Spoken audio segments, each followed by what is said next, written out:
It's what is excluded right now. If you try to do that, they'll come and close you down. They don't want the competition. Already, I've had a couple of members of the Mexican Congress come up and visit with me a few years ago, and they were interested in this. And they actually now have a parallel way of saving money, because the Mexican people themselves have been wiped out so many times with inflation, right, that they know. I don't know how many months it's been going on, but you can put your money in a silver account, guarded and protected and honored by the government. So you have a parallel silver standard down there, at least for savings, and I would like to work on along those lines. And with computers and all, the international currencies markets adjust every single minute of every single day. So we could adjust with parallel standards. So people like myself and other listeners out there that have responded in their own in their own communities in their own way and have said, okay, if you guys are going to keep printing money, I'm going to start stockpiling metal. I'm going to buy silver coins from the Northwest Reserve or from that Canadian outfit and what have you, that with the and they're 0.999 of a percent of troy ounce. That's what you're talking about. And what about the state of Montana saying, hey, you said the Constitution said we can't print money. It doesn't say we can't coin it, right? Couldn't the states compete as well? No, the states. The states they can't print money. The states are instructed. They have few instructions from the Constitution, but they can use nothing else other than silver and gold as legal tender. Right. And they're compelled to use Federal Reserve notes, which are is paper money. But no, the states could demand. And I think the safest way to do that as an individual or any group would be using, the U.S. government silver coins. If you use just a silver ounce, they might, give you a little bit of argument, which they will. But if we used, like right now, the United States government mints 1 ounce of silver, and they call it a dollar. It has no meaning. But if you and I decided it's a dollar and we want to deal in that, that is all right now currently being fought in the courts because somebody has done it, and so far they haven't lost their fight because it says $1 legal tender.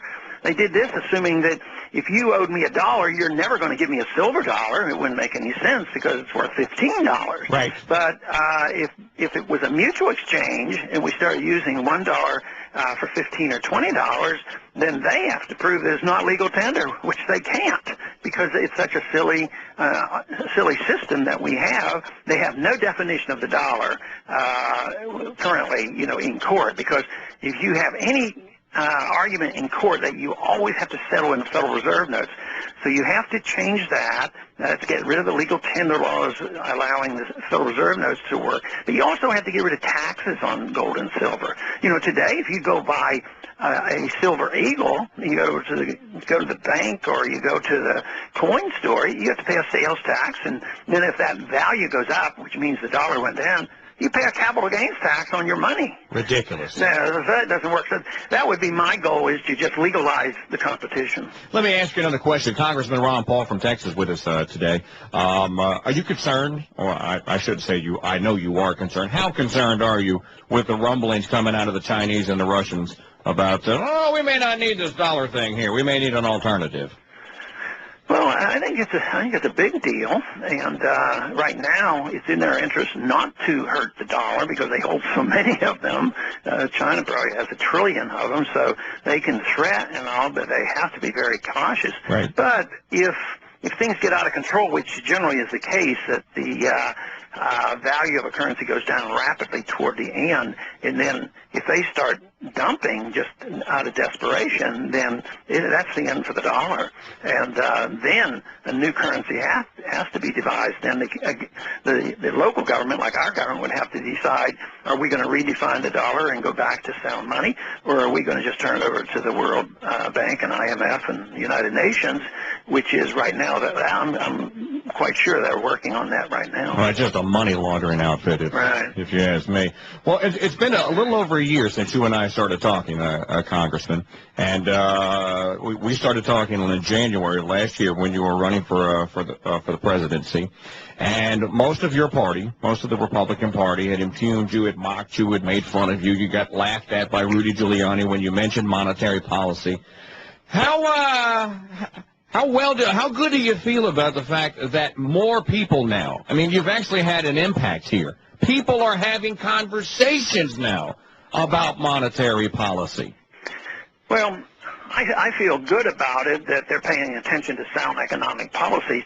I don't necessarily delight in the fact that, I worried about a major financial crisis, and it comes. You can't glory in the fact that, oh, yeah, I told you so. It still concerns me. So I hope I'm wrong about what happens to the dollar, because the breakdown of the dollar is going to be a lot worse than what we've seen so far.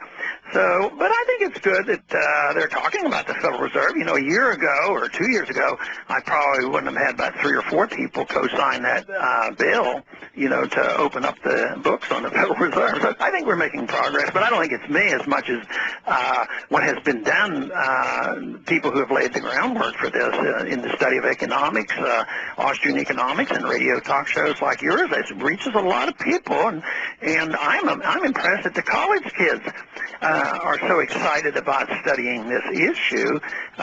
You said you saw the signs and the Fed, and at some of my rallies, people started shouting that, and of course, I thought that would be a natural title for a book, so I'm working on that. And it really wasn't something that I said, well, okay, let's start a program and the Fed. How about saying, shout and the Fed? It was spontaneous.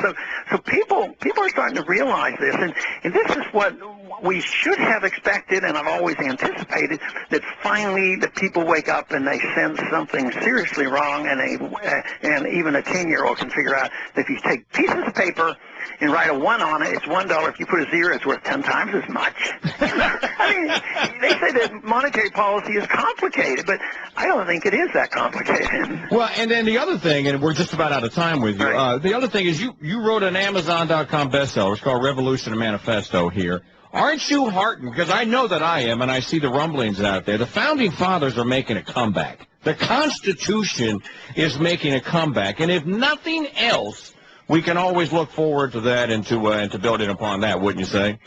Oh, I think so. And when the young people come to my office, I always ask them what motivates them to get interested. And most of the time they say, well, I like your respect and determination to follow the Constitution. And then they also bring up the Federal Reserve System. And, of course, they think that we're too careless with the way we waste money overseas, which I talk about all the time as well. Right. Well, and that's all made possible because of the fiat currency. Oh, yeah. If you actually had to go to a taxpayer, Congressman Paul, and say, hey, you got 15 Krugerrands over there. I need 2 of them to give to the International Monetary Fund so they can launder it and give it to the Krauts and give it to the French and give it to our buddies over there in Africa. I don't think the average American would be so glib with their withholding anymore. No, and that's good that they're holding these in the 30s. That's essentially what was done. Roosevelt took the gold from the people, and that's the gold that they used. When they set up the IMF after World War II, they used the gold that we had taken from the American people, and we weren't even allowed to own the gold. So, no, if it were more direct, and that's why a gold coin standard is so important, that people can actually hold the coins if they want to. And you're right, if somebody knocks on your door and either asks you for your gun or your coins, then all of a sudden it becomes very real that they're taking away something very valuable to you. Well, he's a congressman, he's an author. He's probably on the DHS wanted list. Wait a minute. He's an Austrian economist. I was kidding about that. He's an Austrian economist, and he started a little miniature revolution himself.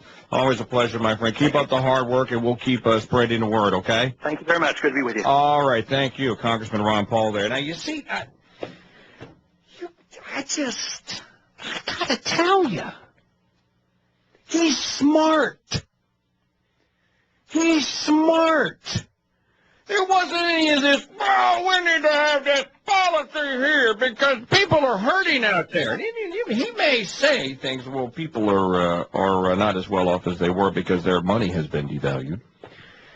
Do you hear him tell the stories there? He knows the history. He told the story about the inflation after the Civil War. Told the story about the gold coins being confiscated by Roosevelt illegally. Told the story of, gave us a plan of how to get back to sound money.